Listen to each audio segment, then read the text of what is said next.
Assalamualaikum warahmatullahi wabarakatuh. Sahabat Islam dalam kehidupan yang dirahmati Allah, hari ini kita akan membincangkan satu topik yang sering menjadi persoalan dalam masyarakat kita, yaitu sumpah pocong dari perspektif Islam. Sumpah pocong merupakan amalan warisan yang masih diamalkan di sesetengah kawasan, di mana seseorang akan dibungkus seperti jenazah dan bersumpah di hadapan orang ramai. Namun, sebagai umat Islam, kita perlu memahami bahwa amalan ini sebenarnya tidak ada asas dalam syariat Islam.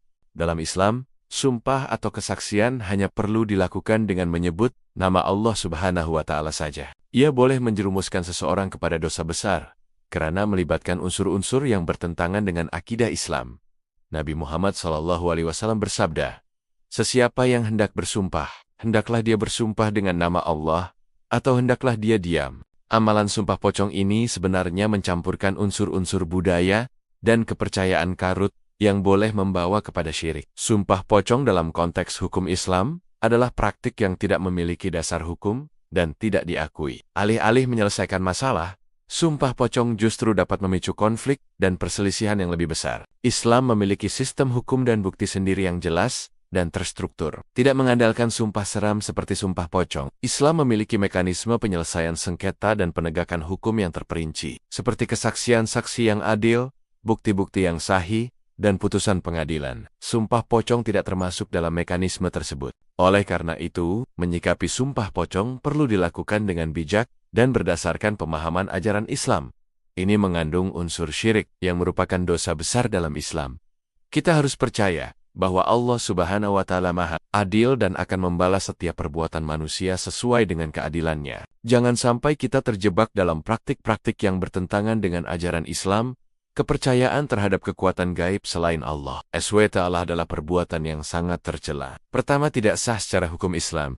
Sumpah pocong tidak memiliki landasan hukum dalam Al-Quran maupun hadits. Islam memiliki sistem hukum dan penyelesaian sengketa yang lebih baik dan sesuai syariat. Jika terjadi sengketa, selesaikanlah dengan cara yang damai dan sesuai dengan ajaran Islam, serta berpegang teguh pada keimanan dan ketakwaan kepada Allah Subhanahu wa Ta'ala.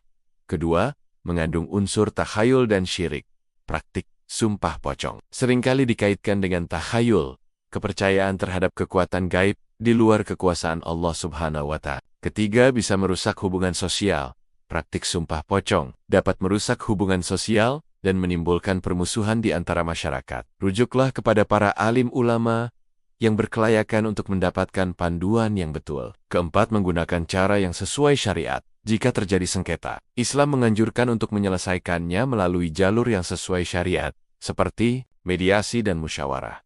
Usaha untuk mencapai kesepakatan damai melalui perundingan dan negosiasi. Pengadilan syariah mengajukan perkara ke pengadilan syariah untuk mendapatkan putusan yang adil dan sesuai dengan hukum Islam. Saksi yang adil menggunakan kesaksian saksi yang adil dan terpercaya sebagai bukti dalam persidangan. Bukti-bukti yang sah menyajikan bukti-bukti yang sah dan dapat dipercaya untuk mendukung klaim. Kelima, meningkatkan keimanan dan ketakwaan. Sebagai umat Islam, kita seharusnya meningkatkan keimanan dan ketakwaan kepada Allah Subhanahu wa Ta'ala. Para ulama telah menjelaskan bahwa untuk menyelesaikan pertikaian atau membuktikan kebenaran, Islam telah menyediakan cara yang lebih baik, seperti menggunakan saksi, bukti dokumentasi, atau sumpah biasa dengan nama Allah. Sumpah pocong tidak memiliki dasar hukum dalam Islam dan sebaiknya dihindari. Jika ada pertikaian atau masalah, marilah kita selesaikan dengan cara yang diridhai Allah Subhanahu wa Ta'ala. Sekian sahaja perbincangan kita pada hari ini. Semoga video ini memberi manfaat